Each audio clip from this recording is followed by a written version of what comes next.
Well, hello there. My name is HW. Hey, I'm the Sooze. Dude, do you think these are better? Like liquid profiling, this new thing, is it better than what we had before? Because I'll be honest, initially I was a little like, cool, awesome. Totally, yeah. I don't know if I'll use this a bunch, but actually, I'm hearing from a lot of people, they say it sounds better, sounds less compressed, more open.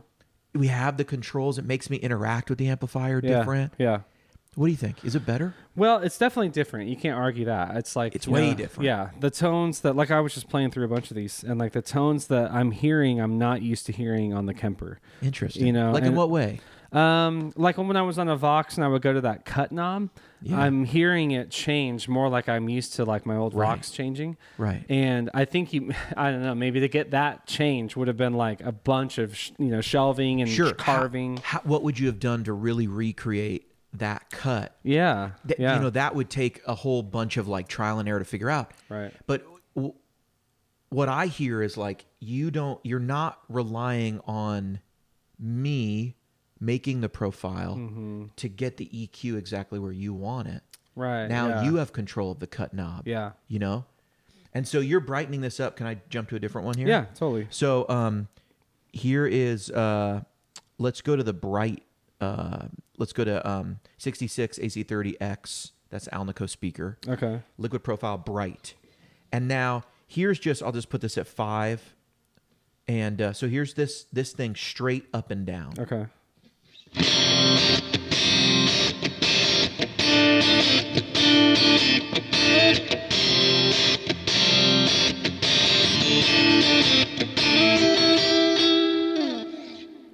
And now you've got the control where I can actually pull the cut back. So I'm cutting less high end. Okay.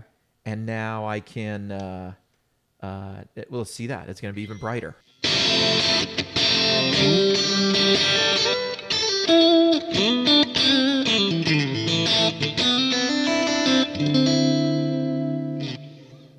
Here, I'm going to pull it now the other way. Darker.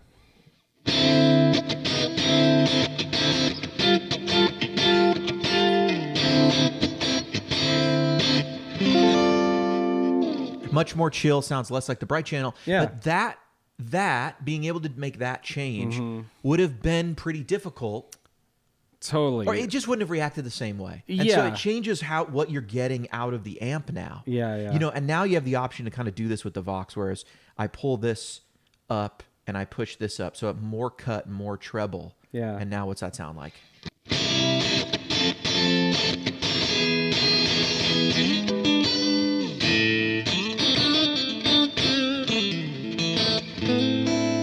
Which is kind of a lot different than, say, that.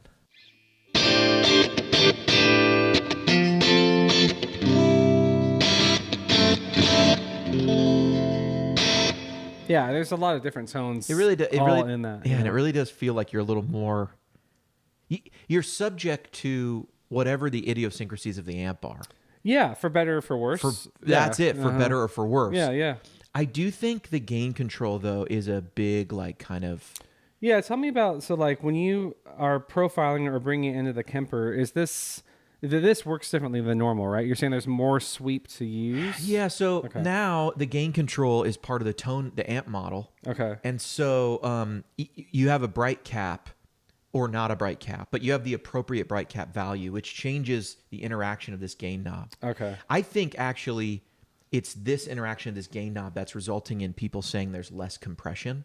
Yeah, I was messing around with like changing the compressor, like a stomp on and off while moving that around. And it's like most of the time I love that on, but it's almost like with the liquid ones, like you don't need it. I kind of just like how the amp sounds, like, without having to add a stomp. Yeah, I think with the gain changing now, there's a little more breath, maybe. Okay. I don't really know. And I really do think that's just a function of how the gain knob is now reacting. Yeah.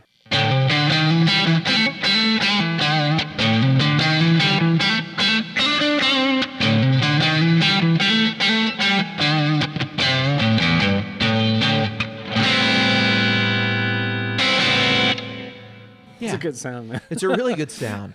So, like, how might I change this? Well, it sounds pretty full. Yeah. What if I want it like darker, you know, and I want it more like that normal channel. Yeah. A couple things I could do. One is I could come in here and I could get rid of the bright cap completely. It's on half because this is a jumpered sound, so it's half.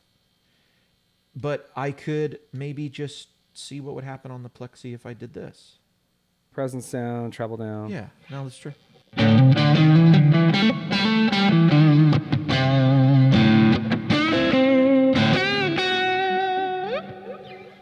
Maybe I want to go the other way.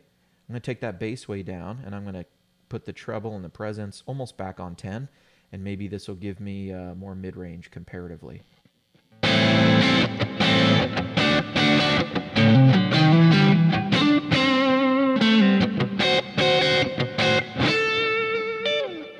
See, on 10, you get the most gain out of a plexi. Yeah. Okay, now, to my eyeballs, it looks weird.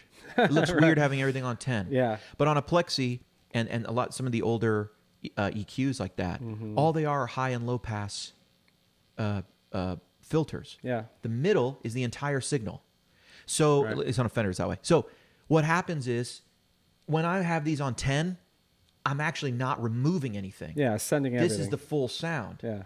But now, how do I take things away? It's a different approach than we have with the Kemper EQ, which is like, what do I want to add or subtract? Gotcha. Now it's just about all I can do is take things away. Yeah. So if I want this to be warm or whatever, if I want this to be a little combo, maybe I do this, and maybe it's a little combo now. Like this is a little, here we go, little combo version of a plexi.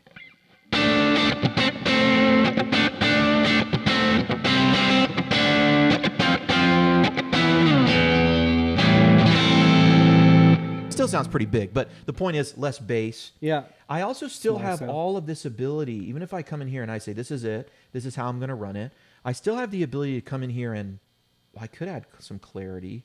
My definition's kind of where I like it. Let's get rid of some of that low end and maybe make it a little bit more rockin'. Yeah. You know?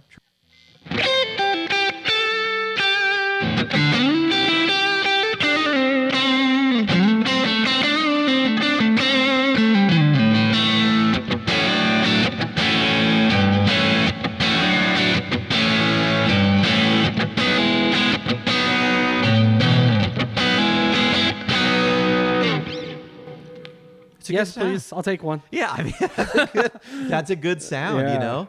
I'll tell you. Great. And you know, if you don't have, I think the thing that worries me a little about it, not worries me, but if you've never had an old plexi, the knobs would appear completely counterintuitive. It takes know-how, like you said. And you might even download this sound and go, "This is all wrong. Right. Wrong. Yeah, it got saved wrong. Let me get it back to normal and see how that sounds. I don't even know. Maybe it'll sound good. This is everything at like basically straight up. Yeah, at noon.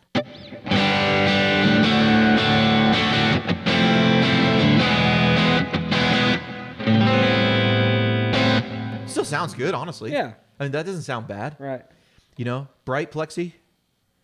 And look, there's going to be people that as soon as they try these are going to hate them. And, you know, it's like, give me my old Kemper back. You know, like I don't want the... Right. And that's fine. And that's why I heard you and Michael Britt say the same thing. It's like, this is here if you want it. If not, the generic is available, you know? So better or not better? I mean, this is the first time I'm encountering them, you know, and I'm loving them. Okay, my nerd side of me really wants to put these side by side next to generic profiles, you know, and just say, what's the actual difference? Like, what's the side by side, you know? Sure. But yeah, I'm super pleased with them.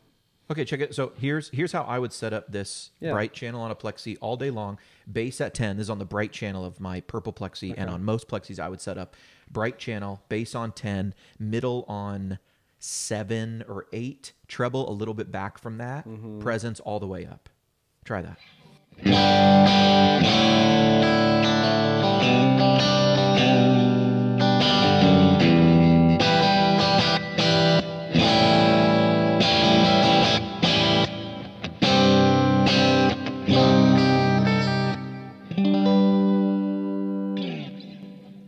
Let's see if we can do this.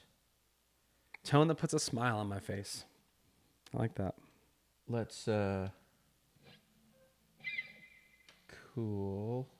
Wait, okay. I've hit restore EQ. which puts this back to where it was when I profiled it and saved it before I liquefied it. Okay. Which was almost identical to where I set it up. Now I'm going to unliquefy it by coming back to the generic Kemper gain. Okay. This is the one we're used to. Yeah. This is the profile as I heard it when I hit go. Okay.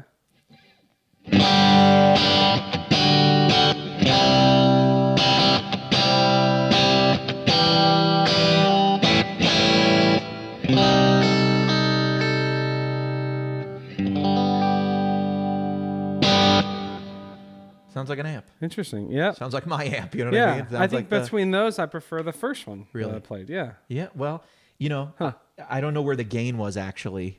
I mean, it probably was there. Yeah. I'm not really sure how well the unliquefying process works. But I can restore the EQ and go back to the generic Kemper. Yeah. Which I think will undo everything. But that's a question for Christoph. You know what I mean? Because I'm not really quite I don't really know how that works behind the scenes. Yeah, what it's all doing. Yeah. Here's a cool JTM. Here's a cool amp. Oh yeah, there's this thing. This is really, check it out. This is in the British pack. This is a really great amp. I like this a lot.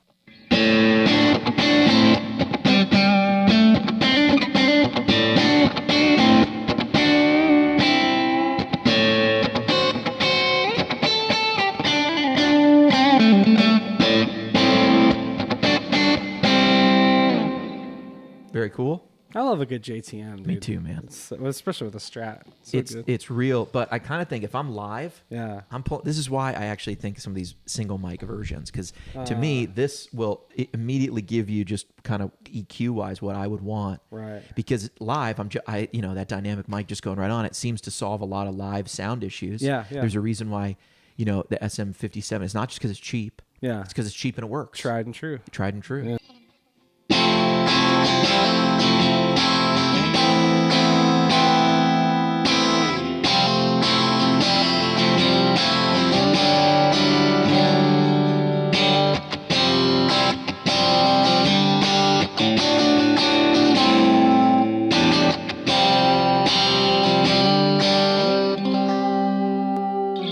I added a little clarity. Check that out.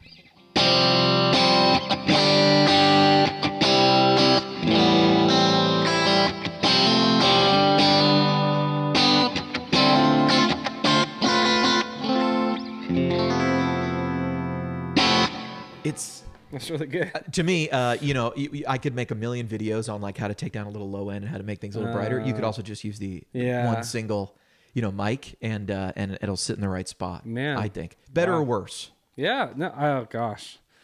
Today I'll say better.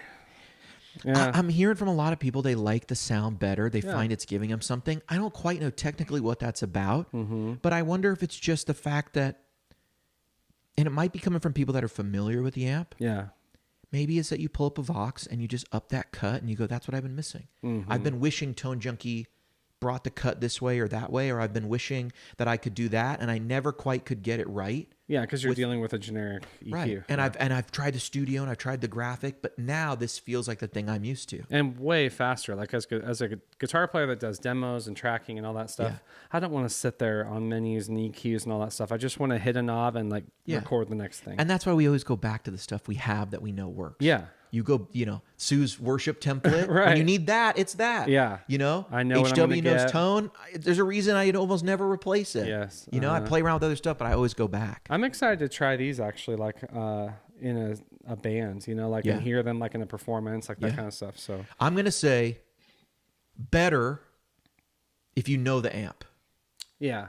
Worse if you don't know the amp. It's just moving knobs around. Because because actually some of the controls are gonna be very counterintuitive. Sure. Yeah, like the Marshall. Yeah, and it'll still sound good not on 10. But look up anyone's Marshall settings. Who isn't running their Marshall with everything on 10 on the jumper channel?